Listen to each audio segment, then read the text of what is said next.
Hola de nuevo y bienvenidos a este seminario. Después de nuestra extensa revisión de las características básicas de Seismobuild en este seminario, vamos a ver las diversas instalaciones del software con mayor detalle y vamos a tratar varios problemas avanzados que podemos enfrentar durante la evaluación y el reforzamiento de proyectos utilizando Seismobuild. En este seminario seguiremos trabajando en el mismo proyecto de ejemplo de un edificio de hormigón armado de 2 plantas en el que estábamos trabajando en el seminario anterior. Entonces, primero vamos a ver el tema de definir el nivel de cimentación de las columnas y asignar un nivel de cimentación diferente en las columnas de una estructura. Por defecto, la cimentación de la columna se considera en el nivel más bajo del piso al que pertenece la columna. En nuestro proyecto, el nivel de cimentación para todas las columnas es menos 1000 milímetros, lo que significa que la cimentación está a 1 metro por debajo del nivel del suelo. Así que estamos en la instalación del modelador de edificios y hemos optado por modificar principalmente el nivel de cimentación de la columna C1. Iremos al campo correspondiente y le asignaremos una diferencia de nivel de cimentación de 0 milímetros. Esto significa que la cimentación de la columna se colocará en el nivel más bajo del piso 1. Estos parámetros se pueden encontrar en el menú Condiciones Límites. Ahora haremos lo mismo para la columna C2, y volveremos a asignar 0 milímetros de diferencia para la cimentación de la columna C2. El mismo nivel de cimentación para la columna C3. Ahora para la columna C4. Asignaremos un nivel de cimentación de menos 500 milímetros. Lo mismo para columna C5. E igual para la columna C6. Y después de eso salimos de la instalación del modelador de edificios para ver el modelo 3D. Cuando echamos un vistazo más de cerca a la cimentación de la columna, vemos que la cimentación de la fila izquierda de columnas con un nivel de menos 1 metro se coloca debajo de la cimentación de la fila de columnas del extremo derecho con 0 metros de nivel de cimentación, mientras que para la fila central el nivel de cimentación igual a menos medio metro se coloca entre el nivel de las filas de columnas del extremo izquierdo y el extremo derecho. Vamos ahora de nuevo a las instalaciones del modelador de edificios. La siguiente propiedad del elemento que se va a tratar es la longitud de la columna. Por defecto, la longitud de la columna se define igual a la altura del piso. La opción predeterminada se habilita cuando se marca la opción altura completa. Elijamos ahora la columna C8. Seleccionaremos el botón de opción longitud libre. Luego vamos al campo delta L y asigne una diferencia entre la longitud completa y la longitud libre de la columna, en nuestro caso 600 milímetros. Luego elegimos la opción de modelo 3D de vista, donde podemos ver que la columna que acabamos de modificar tiene una longitud mayor que las otras columnas del primer piso y supera al segundo piso. Por ahora reasignaremos la longitud de la columna C8 igual a la altura del piso, y veremos cómo modificar los tramos de viga teniendo en cuenta su ancho efectivo. Por ejemplo, seleccionemos viga B4. Destacaremos la opción Mostrar barra diagonal Modificar ancho efectivo, y podemos ver que cuando la opción está resaltada aparecen los campos con las propiedades del ancho de viga efectivo. Específicamente, las opciones de ancho efectivo y viga inversa incluyen, junto con las opciones antes mencionadas, el ancho efectivo de la viga se ilustra en el dibujo de la sección de la viga. El ancho efectivo de la viga puede ser calculado automáticamente o especificado por el usuario. Hemos seleccionado especificar anchos efectivos de viga personalizados, y también para insertar un viga inversa. Vemos que la sección gira a una sección de viga inverso y que el nombre del elemento cambia de B4 a IM4 indicando una viga inversa. Ahora volvamos a nuestro viga normal. Y ahora repasaremos la definición de barras de refuerzo para la sección adicional a las barras de refuerzo especificadas utilizando los patrones de refuerzo estándar. Así que seleccionamos el botón de barras de refuerzo adicionales para la sección de inicio de la viga, y se abre la ventana para ver y modificar las barras de refuerzo adicionales. Aquí, en la parte derecha, podemos ver nuestra sección, mientras que a la izquierda, podemos ver varias opciones incluyendo, agregar y quitar una barra, seleccionar una barra para modificar, y moverla. A continuación, el menú para definir una cuadrícula, cuyos nodos se indican como puntos negros en la sección, donde podemos colocar las barras adicionales. Luego, las propiedades de barra y la lista de barras adicionales agregadas a la sección. Primero seleccionaremos una cuadrícula en el perímetro de la sección. A continuación modificaremos el espaciado de la cuadrícula. Por ejemplo, podemos elegir una cuadrícula densa en la dirección horizontal y una cuadrícula dispersa en la dirección vertical. Vamos a llevar el espaciado horizontal de la cuadrícula al valor inicial. Y continuar viendo otras opciones de cuadrícula, primero la cuadrícula de barras perimétrica e interna, donde se puede ver que hay puntos de cuadrícula en el perímetro y en la parte interior de la sección. Por último, si la cuadrícula no nos funciona, con la tercera opción, podemos especificar un único punto de cuadrícula con coordinados específicos donde podemos colocar nuestra barra. Podemos ver que la ubicación del punto de cuadrícula única cambia a medida que cambiamos las coordenadas del punto de la cuadrícula. Insertemos ahora una barra en la posición deseada. Primero seleccionamos el diámetro de la barra. Y luego hacemos clic en la cuadrícula apuntando a insertar la barra. También aparece un registro en la lista de refuerzo adicional que indica las especificaciones sobre la barra que acabamos de agregar. Usemos ahora la segunda opción de cuadrícula, y opta por modificar la barra que ya introdujimos. Vamos y hacemos clic en la barra, que ahora tiene un color verde que indica que está seleccionado. Podemos ir y cambiar el diámetro de la barra. Y podemos ver que el tamaño de la barra se modifica, respectivamente podemos mover la barra seleccionando mover. A continuación, haga clic en la barra. Y luego haga clic en la nueva posición de la barra deseada. Y podemos ver que la posición de las barras cambia. Finalmente podemos quitar las barras seleccionando la opción de quitar, y pulsando sobre la barra que queremos eliminar. Tenga en cuenta que todas las acciones que vimos se pueden llevar a cabo solo para las barras adicionales y no para las barras pertenecientes a los patrones de refuerzo estándar. Ahora veamos el menú de refuerzo de barra adicional para las columnas que se ve y funciona de manera similar a la que vimos para las vigas. Seleccionamos la columna C1. Y seleccionamos la opción de refuerzo adicional. Ahora pasaremos a la segunda planta y trabajar en algunas características de las losas. Seleccionamos la losa S3 y echemos un vistazo a las condiciones de soporte de la losa. Las condiciones de soporte indican hacia qué vigas se distribuyen las cargas de la losa. Podemos ver que la losa está apoyada en todos sus bordes por la viga adjunta a la losa del boceto con todas las aristas caracterizadas por una línea verde en negrita y de la descripción de cada arista. Podemos cambiar las condiciones de soporte haciendo clic en un borde, y podemos ver que la línea sólida verde se rompe y la descripción se lee libre en lugar de apoyada. Hagamos lo mismo para el borde opuesto de la losa, el borde adyacente a la viga B1. Y ahora vamos a hacer que las dos aristas sean compatibles de nuevo. Ahora modificaremos el ángulo entre los ejes locales del refuerzo de losa y los ejes globales de la vista plana del piso. Los ejes locales indican las direcciones a lo largo de las cuales se distribuye el refuerzo de losa. Podemos girar los ejes locales modificando el valor del ángulo. Ahora vamos hacia abajo y veamos cómo podemos definir una losa inclinada. Si marcamos la casilla habilitando la especificación de la losa inclinada, aparecen nuevos campos para los 3 puntos de la losa que definirán la inclinación de la losa y sus coordenadas 3D. Podemos seleccionar gráficamente cada punto seleccionando el botón correspondiente, y haciendo clic en el punto deseado en la vista del plan así que seleccionemos el punto 1. A continuación, haga clic para resaltar el punto 2, y selecciónelo en la vista del plano de planta. Y por último destacar el punto 3. Y haga clic en la ubicación deseada del punto 3 en la vista del plano de planta. Luego podemos ir y modificar la altura de cada punto con el fin de calcular la inclinación de la losa. Aquí modificaremos la altura del punto 2. Así que cambiamos de 6.000 metros, que es la parte superior del segundo piso, a 5.000 milímetros y seleccionamos ver el modelo 3D.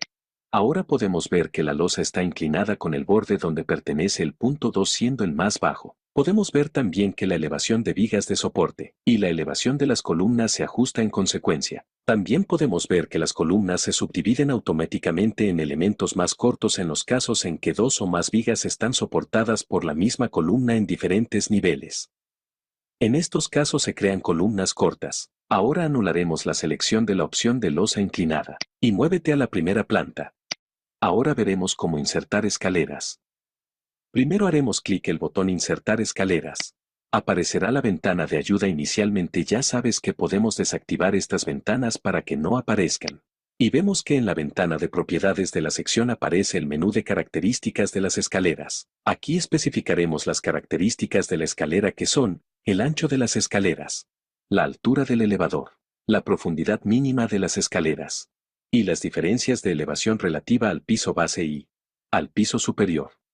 Al igual que las losas, aquí para las escaleras también, necesitaremos especificar las cargas de escalera. Por lo tanto, podemos elegir que el peso de las escaleras se calcule automáticamente, o inserte el valor que deseamos. De nuevo podemos seleccionar las cargas activas de la lista ya hecha. Contiene las cargas activas para varios tipos de áreas según lo definido por el código estructural seleccionado. También podemos especificar cargas permanentes adicionales y cargas vivas con el valor que deseamos.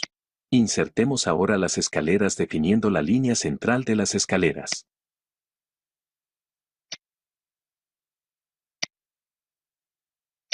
Después de terminar la definición de la línea central de las escaleras seleccionamos Aplicar para insertar las escaleras. Luego seleccionamos Ver el modelo 3D para verificar la inserción de las escaleras. Y en el modelo 3D podemos ver que las escaleras se han introducido con éxito.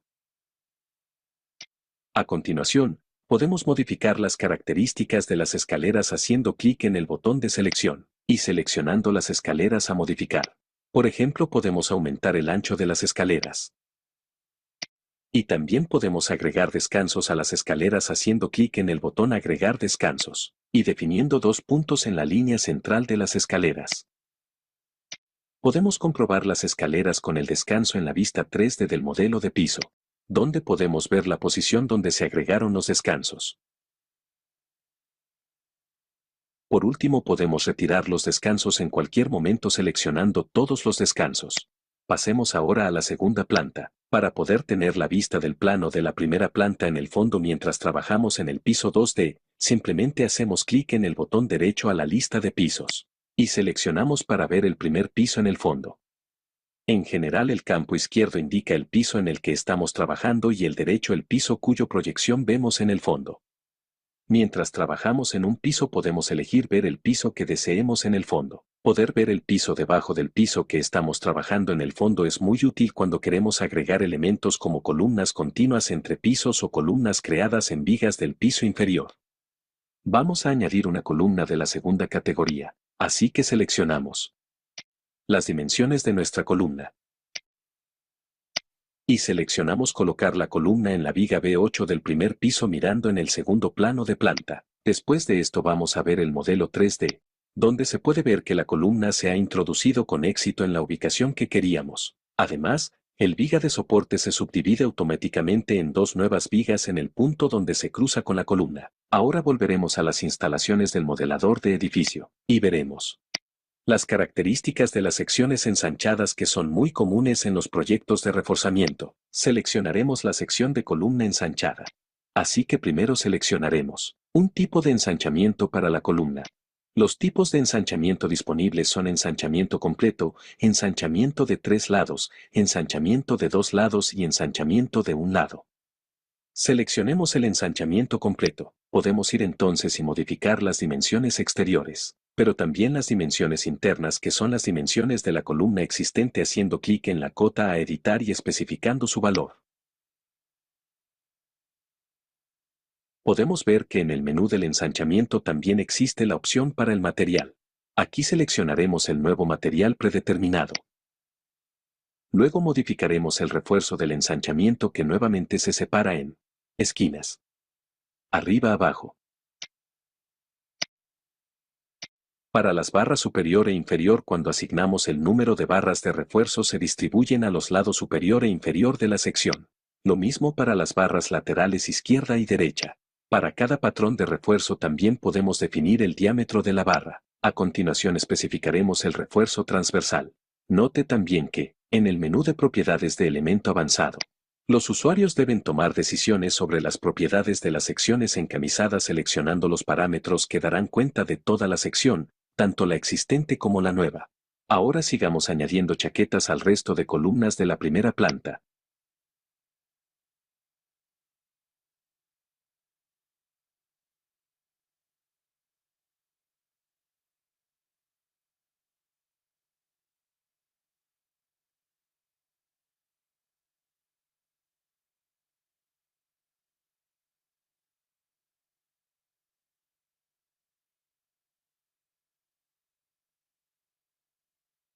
Pasemos ahora al segundo piso. Aquí reforzamos las columnas mediante el uso de la envolvente FRP.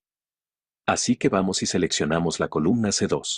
Y en la ventana de propiedades de la sección, seleccionamos el botón Ajuste de envolvente FRP. Seleccionamos el botón Definir ajuste FRP. Se abre la ventana FRP, donde podemos ver tres opciones principales con respecto a la envolvente FRP. Sin envolvente de FRP, seleccionar de una lista, y cree un ajuste FRP, con valores definidos por el usuario. Aquí se podrá seleccionar el FRP de la lista de envolvente FRP disponibles en Seismobile. Podemos ver que a la izquierda hay una lista de fabricantes de envolventes de FRP, una lista disponible de envolvente FRP disponibles de cada compañía en el medio, y finalmente, a la derecha una lista con las especificaciones técnicas de la envolvente seleccionada. Entonces, cuando seleccionamos una de las compañías disponibles de la lista de la izquierda, podemos ver que la lista con las láminas FRP disponibles junto con el menú de datos técnicos cambia. Así que también echemos un vistazo al menú de ajuste definido por el usuario. Aquí podemos modificar el grosor, la resistencia a la tracción, el módulo de tracción y el alargamiento de la hoja FRP, y también podemos comprobar el tipo de envolvente especificando el material de envolvente, el número de direcciones de la envolvente y la orientación. También podemos seleccionar asignar propiedades de laminado para la envoltura. Volvamos ahora a la lista de las láminas de envolvente FRP comerciales disponibles. Seleccionaremos un tipo de hoja FRP del catálogo MAPEI y seleccione OK. Ahora podemos ver que ha aparecido una indicación de envolvente para la columna C2 y queremos hacer lo mismo con el resto de columnas de la segunda planta.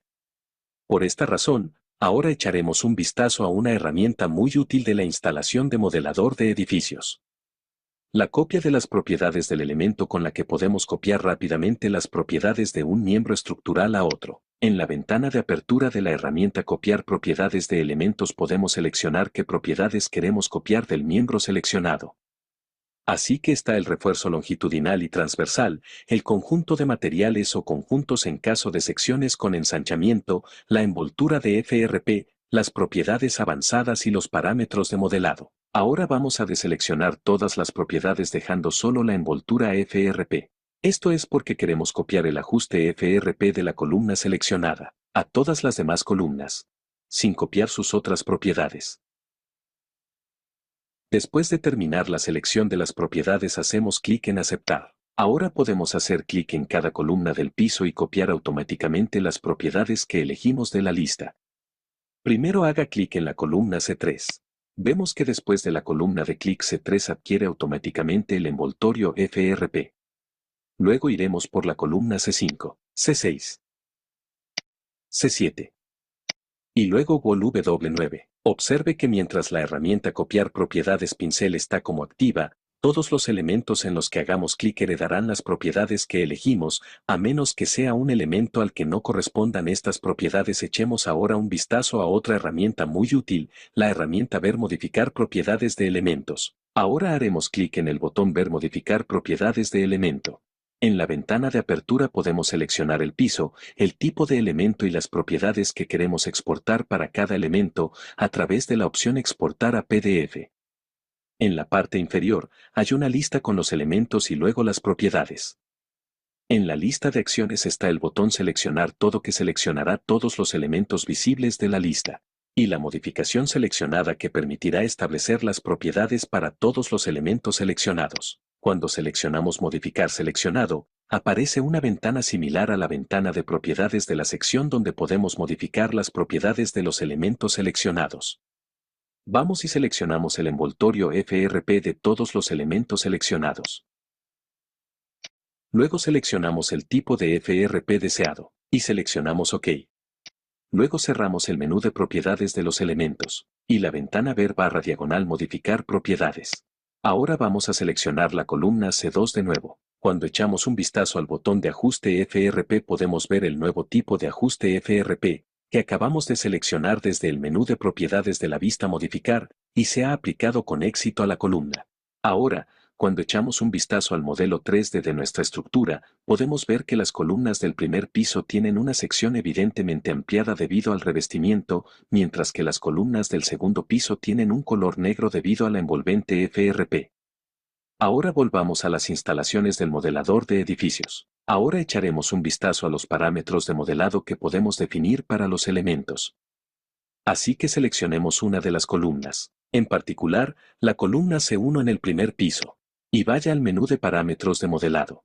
Aquí podemos especificar las propiedades de modelado para el miembro en particular. Partamos del modelo concreto. Podemos ver que aquí hay varios modelos de hormigón disponibles, entre los cuales se encuentran el modelo de hormigón Mander et al., el modelo Chani-Mander, etc. Al seleccionar uno de los modelos decidimos sobre la ley de histéresis que caracteriza el comportamiento del concreto para el elemento en particular. Lo mismo para el modelo de acero. Para lo cual nuevamente hay varios modelos disponibles entre los que destacan el modelo Menegotto-Pinto, un modelo bilineal, el modelo Rambert-Asgood, etc. A continuación pasaremos a la lista de clase de elementos donde podremos seleccionar el modelo de elemento de pórtico que se utilizará para el modelado del elemento. Aquí hay 5 modelos disponibles, incluidos los elementos de pórtico basados en fuerza inelástica y basados en desplazamiento, los elementos de fuerza de rótula plástica inelástica y basados en desplazamientos y el elemento de pórtico elástico. Debemos tener en cuenta que las comprobaciones basadas en código no se ejecutan para los elementos que se modelan utilizando el tipo de elemento de pórtico elástico. También tenga en cuenta que para el acero del concreto y los modelos de elementos, siempre hay una opción predeterminada cuyo contenido se especifica fuera de las instalaciones del modelador de edificios y veremos más adelante. A continuación podemos especificar las fibras de sección utilizadas en el modelado de secciones donde podemos seleccionar el cálculo automático, según el cual se definen 50 fibras para el área de concreto de un miembro de menos de 0.1 metros cuadrados y 200 fibras para el área de concreto de un miembro de más de 1 metro cuadrado, con interpolación lineal para los valores intermedios. También tenga en cuenta que cada barra de refuerzo longitudinal se define con una fibra adicional, añadido al número concreto de fibras. También podemos seleccionar definir el número de fibras por nosotros mismos. Finalmente podemos elegir liberar parcial o totalmente el grado de libertad del edificio. Salga ahora de la instalación del modelador de edificios y echemos un vistazo al menú de parámetros de análisis. Como hemos visto anteriormente, podemos seleccionar uno de los esquemas de configuración existentes disponibles en la parte superior de la ventana y especificar automáticamente los parámetros de análisis. Pero también podemos modificarlos uno a uno. Por este motivo vamos a abrir el menú de configuración avanzada. Por ejemplo, seleccionemos modificar un parámetro con el que estamos familiarizados y que se encuentra en la pestaña de modelado avanzado de edificios. Aquí vemos el menú de modelado de materiales donde podemos encontrar la lista de los modelos de materiales disponibles para hormigón. Elijamos uno de los modelos de materiales, específicamente el modelo de hormigón no lineal de Mander et al. A continuación también podemos ver la lista de los modelos de acero. Así que de los modelos de acero disponibles vamos a seleccionar el modelo de acero Menegotto-Pinto. Y luego elegimos el tipo de elemento para el modelado de los elementos estructurales. A saber, las columnas y vigas, y los muros. Observe que las selecciones que hacemos en este menú son la configuración predeterminada que hemos visto anteriormente en la instalación del modelador de edificios en el menú de parámetros de modelado de la ventana de propiedades de la sección. Ahora, hagamos un recorrido rápido por el resto de las pestañas en el menú de configuración avanzada, primero a la ventana general. Aquí podemos seleccionar opciones sobre la salida de texto y guardar la configuración del proyecto. A la pestaña de análisis ahora donde podemos seleccionar el tipo de solucionador, los ajustes para el análisis pushover que son los pasos de análisis y la deriva máxima entre pisos como porcentaje de la altura del edificio, y también ya sea para incluir o no no linealidades geométricas en el análisis. Tenga en cuenta que existe la opción de seleccionar solucionadores paralelos, ensamblaje paralelo de la matriz de rigidez y procesamiento paralelo de los datos estructurales, lo que puede reducir efectivamente el tiempo de análisis, especialmente para modelos grandes. A la siguiente pestaña podemos seleccionar o anular la selección de la opción de recuperación de esfuerzos. En la pestaña de restricciones podemos seleccionar el tipo de restricciones para el análisis. Ahora al menú de criterios de convergencia, donde podemos modificar el tipo de criterio de convergencia como basado en desplazamiento, basado en fuerza o una combinación de ambos y las tolerancias respectivas. También, podemos seleccionar si queremos ver los problemas de convergencia en el postprocesador. Si deseamos la adaptación automática de las normas convergentes, en la pestaña Estrategia Iterativa Global, podemos seleccionar los diversos parámetros que afectan al procedimiento de solución incremental seguido durante el análisis. Mientras que en la pestaña Estrategia Iterativa de Elementos, podemos especificar los parámetros a utilizar en el procedimiento iterativo seguido para obtener las deformaciones y fuerzas en cada elemento individual. Continuando en la pestaña de Gravedad y Masa podemos seleccionar las direcciones en las que se considera la masa y también la aceleración de la gravedad. También podemos ver que las fuerzas de gravedad se toman por defecto en la dirección -z, junto a la pestaña Eigenvalor donde podemos modificar las propiedades del análisis de Eigenvalor. Lo más importante del solucionador de valores propios que se va a utilizar. Y en la pestaña de rigidez agrietada podemos seleccionar la rigidez agrietada o sin agrietar que se desee utilizar para las secciones de hormigón armado. Luego, en la pestaña Generación de registros, donde podemos seleccionar los parámetros a utilizar al generar acelerogramas artificiales para un análisis dinámico no lineal. En la ficha Esquema de integración, podemos seleccionar qué esquema de integración se utilizará durante el análisis dinámico no lineal, y los parámetros correspondientes. Y por último en la pestaña de amortiguación, podemos seleccionar el tipo de amortiguación que se utilizará durante el análisis dinámico no lineal. Y después de comprobar que los parámetros avanzados se han cambiado con éxito, podemos cerrar la ventana de parámetros de análisis también. Finalmente, con respecto a nuestro modelo, una vez terminadas las modificaciones mediante el reforzamiento de sus elementos estructurales verticales, es decir, las columnas y los muros, podemos pasar a las siguientes etapas de análisis. En este punto se completa el segundo tutorial sobre Seismowheel. Aquí tuvimos la oportunidad de repasar los conceptos, opciones y herramientas más avanzadas del software, al mismo tiempo que ejecutar el reforzamiento de las columnas y muros del modelo que creamos en el tutorial anterior,